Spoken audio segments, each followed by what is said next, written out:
Summer is the time for getting away. Families will pack up the car, couples will book weekend getaways, and friends head out to explore somewhere they've never been. And for a few days, you get to step outside your normal routine and experience a completely unfamiliar place. But sometimes, being in an unfamiliar place can make an ordinary vacation feel a little less, well, ordinary. Because when you're staying in a house you've never been to before, exploring unfamiliar woods, or camping somewhere far from home, you don't always know what happened there before you arrived, or what might still be there after dark. You are listening to Unlocking the Paranormal. I am your host, Carrie, and I do appreciate you checking out the show today. If you are a returning listener, you are amazing. And if this is your first time, I do appreciate you checking out the show. This is actually a spooky summer series episode. So, this is a mini episode where I like to share travel stories where people encounter the paranormal while staying at Airbnbs, hotels, cabins, you name it. And for this episode of the Spooky Summer Series, I am going to be sharing 3 stories from people whose vacations and one that's just an outdoor adventure in an unfamiliar place took an unsettling turn. So, settle in. Let's get into this week's episode. This first story was actually shared about a year ago on Reddit, and it was shared by the username Delinda. And it actually takes place in an Airbnb in Salem, Massachusetts on Essex Street. They did not disclose the address, but they did share what they encountered. And this is what they had to say. Last night, I woke up at 3:20 a.m. out of habit. I always check the time on my phone. I noticed the bathroom, hallway, and kitchen lights were on. Both of my friends were giggling in the living room. I found this odd. We all went to bed after midnight. My first instinct was, are they investigating without me? I heard them both giggle again. I presumed they were doing fine without me, so I fell back to sleep. It was around 8 a.m. or so. I was up in bed, looking at my phone. One of my friends stepped into my bedroom and asked, "Did you hear anything last night?" I excitedly shared what I saw. Woke up at 3:20, lights are all on, which I found super odd. Both were giggling, assumed both were investigating. I chose not to join and fell back to sleep. Her eyes grew wide, her face in shock. That's not what happened. Our other friend was harassed by the wife of the captain, likely first owners, in her sleep in the master bedroom. My other friend was sleeping on the couch. She heard mumbling from the master bedroom. She walked to the doorway of the bedroom to see our other friend's leg straight out to the side, as if she was being pulled out of bed. Our friend was screaming in her sleep. She immediately recited the Lord's Prayer. Our friend in bed shot up awake and gasped loudly. They both moved into the living room and sat in shock, quietly, on the couch for some time. They eventually fell asleep in the living room. They never turned on any of the lights, and they never laughed. The lady spirit manipulated my environment to prevent me from helping. The lady spirit made it very clear we were not welcome. She also taught me that spirits can manipulate our environment and our mind to trick us. She knew I was a medium. Had I heard my friends in distress, I would have sensed her energy and determined she was harassing us. I have been to many haunted locations repeatedly with incredible experiences. However, this home was the top. I will never stay at this house again. Someone that well versed on manipulating what we can see is a no thank you for me. Wow. I need to remember that when I go to Salem, I am going to try to find an Airbnb on Essex Street. That's for sure. I really don't like the girl getting pulled out of the bed or the leg being pulled out of the bed. That's a little bit much for me. So that definitely would be terrifying. Whatever spirit is in there seems very, very powerful because not only are they manipulating everybody there, but pulling that girl's leg out of the bed, making the other girl hear giggling when that's not what was going on, and preventing her from hearing the screaming. So I'm pretty sure if someone's in the same Airbnb as you, you're probably going to hear them scream. I don't know, the being pulled out of the bed thing is just like straight out of a horror movie. Ugh, I don't like it. I that would that would be so damn scary. Well, let me know. Would you go to this Airbnb knowing what had happened here? Would you attempt to investigate here? Would you attempt to stay here? Now, I don't know anything about Salem, so I have no idea how many Airbnbs are along that street or if it's even still being rented out as an Airbnb at this point. But I would still be curious to see if I could find an Airbnb rental on that street when it comes time for me to go to Salem. Gosh, have you guys had any experiences in Salem? If you have, let me know. You can email your story to unlockingtheparanormalpod@gmail.com, or you can call the hotline and leave a voicemail and share your story that way. Either way, you can remain anonymous or feel free to share your name, and I will share it on the podcast. Okay, let's get into the next story that was actually shared on Our Paranormal. It was shared a while ago, and I must have not have remembered to save the username, so I can't give credit, so I apologize. Now, this next story, they're not on vacation, but they are exploring a new part of a town that they just moved to. So, in a way, it's like a vacation because they're in an unfamiliar place. They're exploring the surrounding forest. So, I thought this would still be perfect to share in the Spooky Summer series. So, let's get into what they wrote. It was a couple of years ago. My partner and I had recently moved to a town in New Hampshire, near the Concord area, but a bit further north.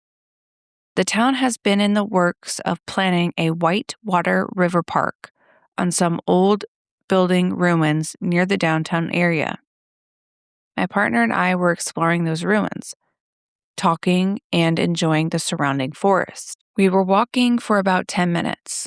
We turned a corner to find a brick foundation, a rectangle about 30 to 60 feet across with 3 separate rooms, and a roof accessible on the back 2 corners.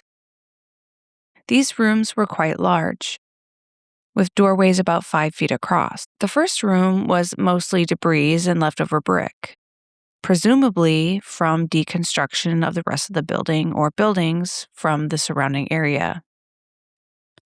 The second room had writing spray painted on the wall which said, "My baby rests here." The room at the furthest end had a chair at the back, with a sheet covering what looked like a figure. There was no movement, but my partner and I were terrified. We worked up the courage to throw a rock into the third room. There was still no movement.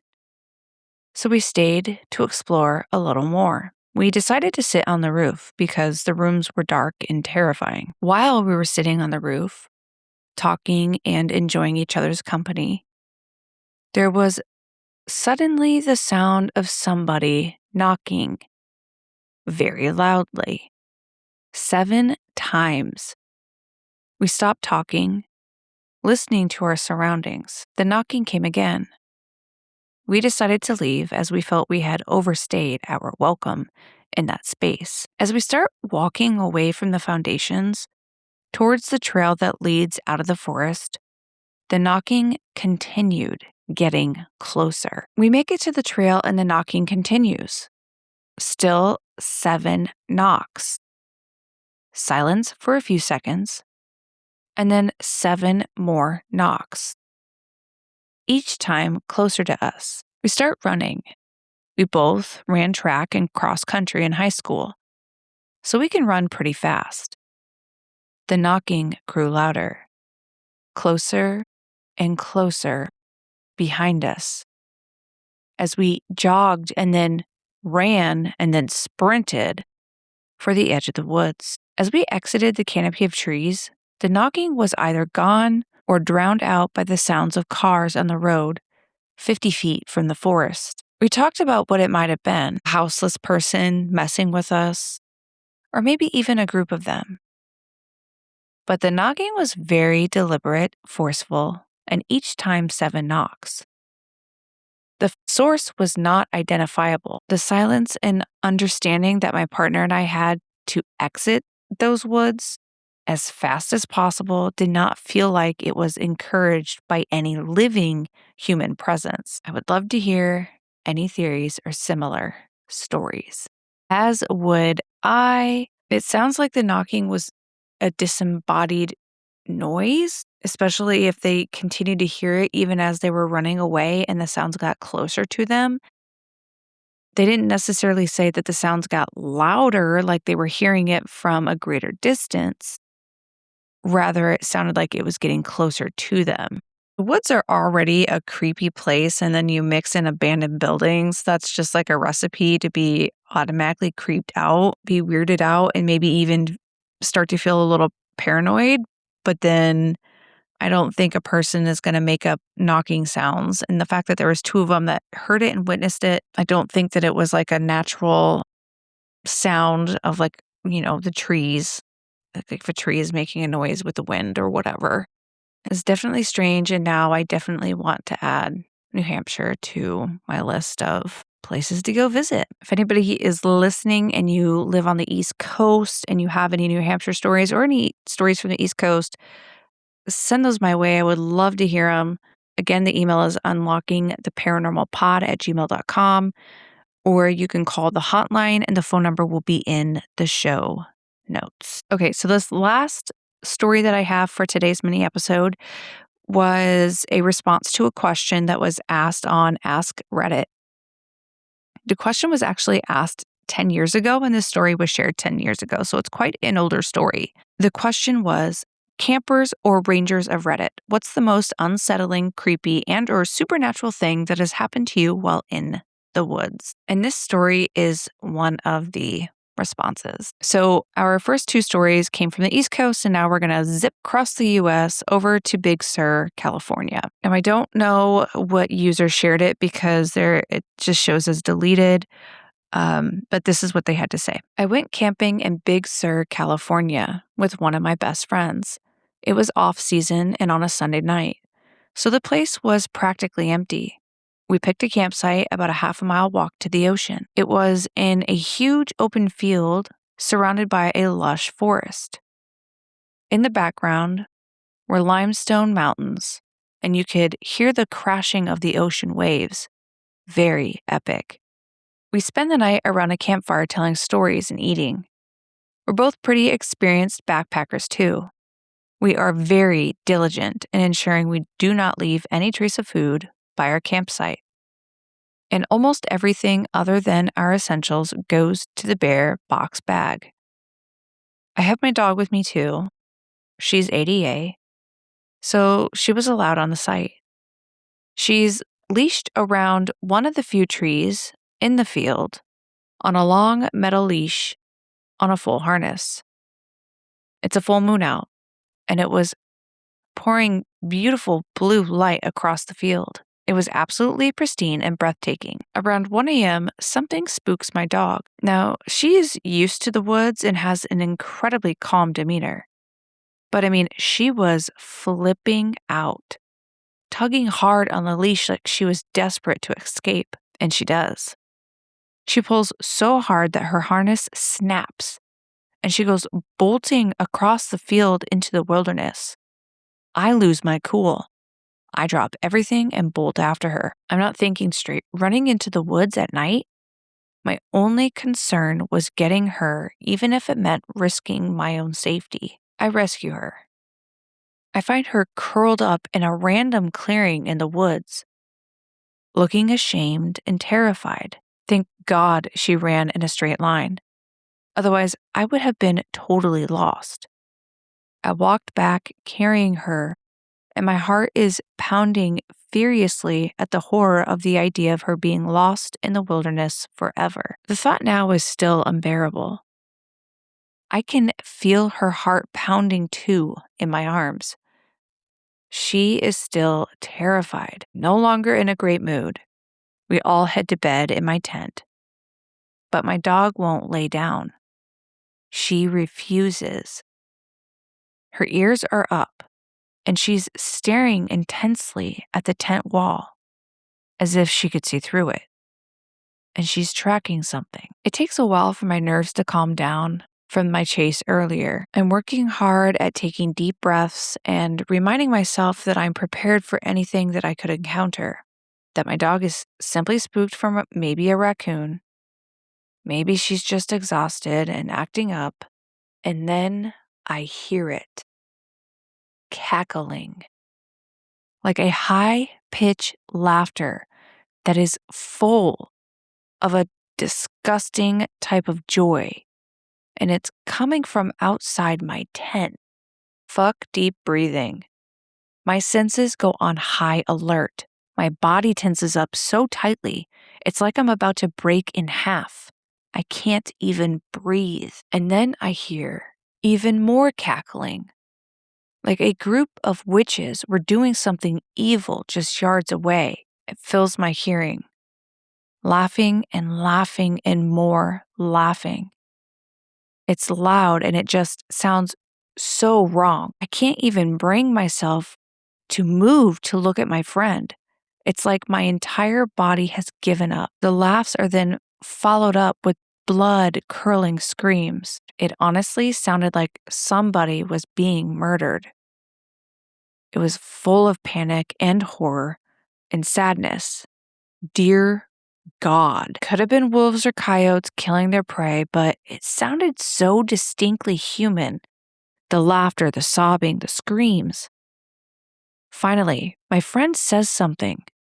What the fuck? I even began to laugh a little because the situation was so intense and wild, I had no idea how else to react. I can't handle this, I say, and suggest that we bolt for the car. It's a mile away, so we decide to stay out. We just listen to the laughter and screaming until it fades away. Even when it was over, I didn't bother going to bed. Ooh, that is really terrifying. So, yes, one can easily try to dismiss the story and say that the dog was lured off by these coyotes or wolves, but I'm going to be real honest with you guys. I don't even know in California, do they have wolves? Maybe coyotes, but do they have wolves? Is that even like a normal? I'm going to Google this. I'm curious. Sit tight. Okay. So I did a quick Google search and Big Sur, they do have coyotes. So maybe they heard coyotes, but I don't think I've ever heard a coyote sound like a human laughing. And I mean, I live in Iowa. We've got coyotes all over the place. You get coyotes and I've gotten coyotes in my backyard and I live in town. You know, you got to be really careful with your pets to make sure that they don't get lured away and then the coyotes, eat them for dinner. And I've heard stories about, hearing wild animals sounding like babies crying or a cat meowing, because I've had that. I'm pretty sure it was a bobcat. I live in Des Moines, you guys.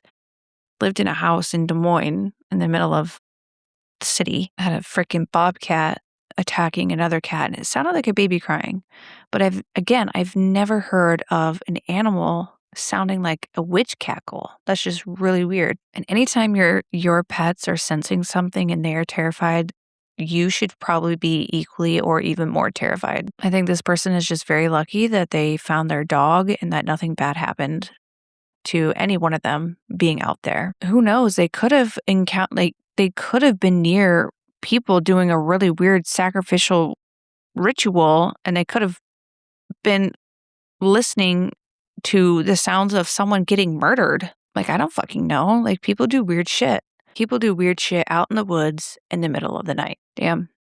I know for a fact I would not have fallen back to sleep and I don't blame them for not going back to sleep. What do you guys think of this last story? Do you think that they had just heard a wild animal, or do you think that there were people actively practicing some kind of satanic witchcraft, cackling and being just fucking evil out in the woods? Or do you think it was a witch more in a traditional sense that you see like on TV with like the hag and the cackling? Like, do you think that those types of witches really exist? Let me know.